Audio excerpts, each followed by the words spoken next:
Hey quilters, this is Sarah from Snugglebug Stitching, and here I've got a few sandwiches, quilt sandwiches made. So it's got regular quilting cotton on the front, flannel on the back, and there's going to be a square of batting in the center. And this is a part 2 video of a 3-part series that I'm going to do on rag quilts. And in the first video, I talked about how to line up your batting in the center of your sandwich, a little tip for making it a little faster and easier for you. And I also talked about a few common problems that you tend to run into with rag quilts if you're using batting in the center. You can also use like 2 or 3 layers of flannel. You can use denim, but for this one we're using batting in the center. And you can go back and rewatch that video if you want to hear about the common problems. But today I'm going to show you how to quilt this in a way that sort of addresses both of those problems. So instead of the traditional X, we're going to use a different kind of quilting. It's a quilting style that I usually use as free motion quilting, but since rag quilts are great beginner-friendly quilts, I'm going to show you how to do this with your walking foot, because, you know, a lot of beginners haven't jumped into free motion quilting just yet.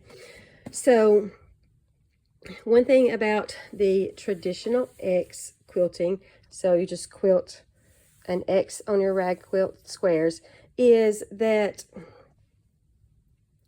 if you use batting, you have to have enough quilting. And that's going to depend on the specs of your batting, but for these squares, these are 10-inch squares. For most battings, that's going to be too far apart for your quilting. So the X is kind of problematic if you're using bigger pieces. I like to stick with pieces that are cut no bigger than 7 inches if I'm going to do the traditional X. So today I'm going to show you another way to quilt these. So let's have a look at this quilt right here. And this design, I don't really know what it's called. I've always called it a square spiral, is what I'm going to show you how to do today. Now, I did this with free motion quilting, and it's pretty easy design to do free motion quilting, and you could do it on a big quilt with a walking foot. But the problem with trying to do this on a large quilt with your walking foot is that every point, every one of these points, you have to pivot the quilt to get your fabric going in the opposite direction. Now, that's probably fine with a baby quilt, but on a big quilt over your whole quilt, all that pivoting, it starts to take its toll on you. Pivoting that quilt around, wrestling it through your machine, it starts to take a toll. But with these small 10-inch squares, it's not a big deal. And you don't have to know how to free motion quilt. You can do that design free motion quilting, definitely, but you don't have to know how to free motion quilt. So I'm going to show you how to do that with a walking foot. Okay, so now that we're ready to quilt this, got my walking foot on, and my walking foot may look a little bit different than yours, but that's okay, they do the same thing. That's just going to help feed this through evenly, especially with this flannel on the back. Some people find flannel uncooperative. I do have a video on some of the different types of walking foot that you may run into, and I have a demo of showing you how to put those on. So if you want to check that out, you can. I've got it linked in the description. So let's start quilting this. So we're going to start by putting our needle in this little point close to where you can feel the corner of that batting right there. So in the top left corner, just be sure that if you have directional prints, you have those going the way that you want them to go. And we're going to use our hands to control the movement of that sandwich to make a wavy line as we go down the sandwich. And we're going to stitch from the top left corner to the bottom left corner, making that wavy line so that we can then turn the sandwich around and do the others. And I like to use my left hand kind of on the edge of the sandwich to stabilize it, and hold that hand not still, but hold it, keep it down on the sandwich, and then use my right hand to drive everything. So let me show you how to do that. Now when you go to start sewing, you'll want to have your hand here to hold these threads back so that that bottom one doesn't get caught up and make a bird's nest on the back. So just for the first few stitches. So let's make that wavy line.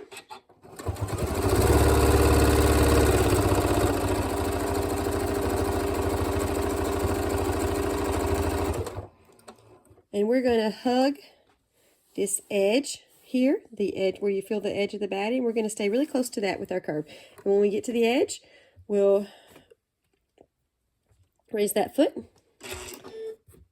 and pivot around. Now, I'm using my knee lifter for this, but if you don't have a knee lifter, no big deal. You can just lift it manually.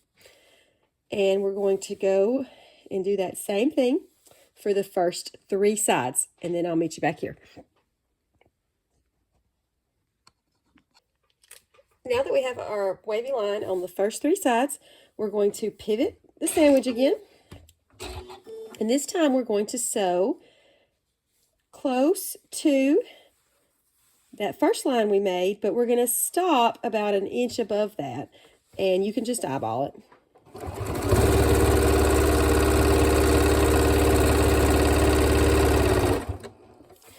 Okay, so now that we're about 1 inch above that, we're going to sew to the other side and stop about 1 inch above that one.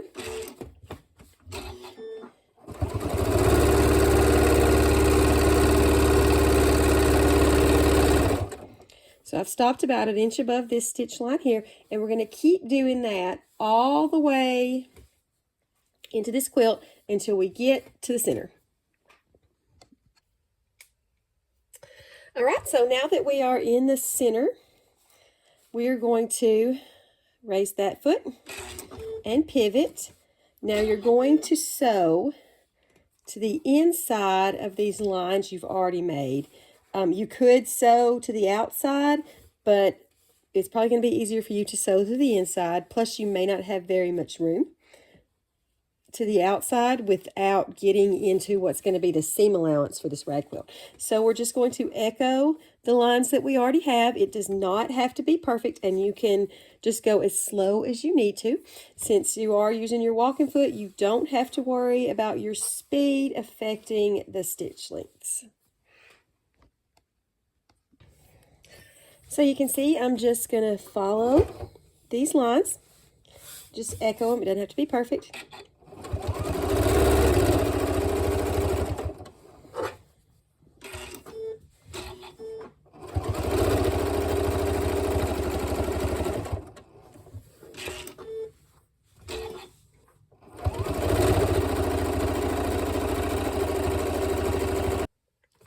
Okay, so when you get back to where you started, you're just going to cut those threads. And I like to pull all those threads into the center. So I'm going to use my seam ripper to grab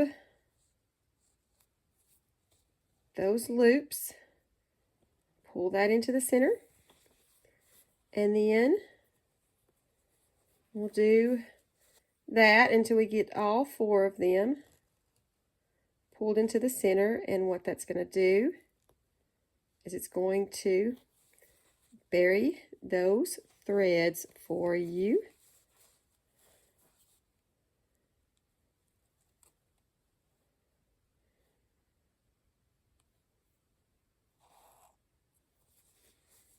And looks like I've still got, okay, that's got them all. So once they're all in the center, you just grab hold of all 4 of those threads.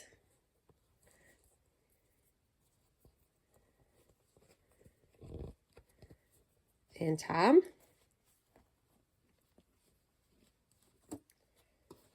And once they are tied together, you can either cut them now, just kind of cut them till we got a little bit of leeway, or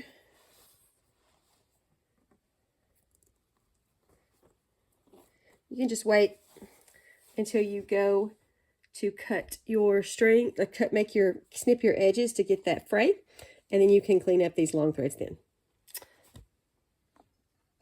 So here's what one of our finished blocks looks like, and this solves a couple of the issues with rag quilts.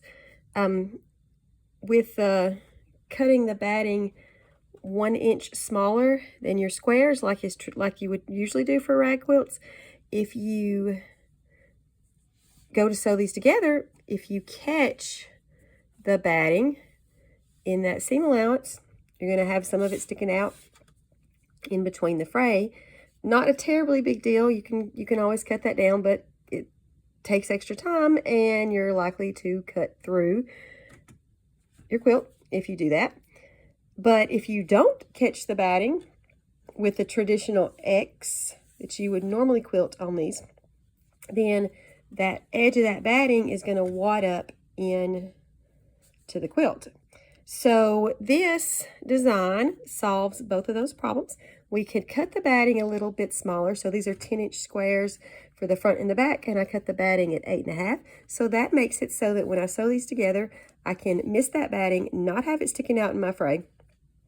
And by using this design, I sewed my wavy lines really close to where the edge of the batting was.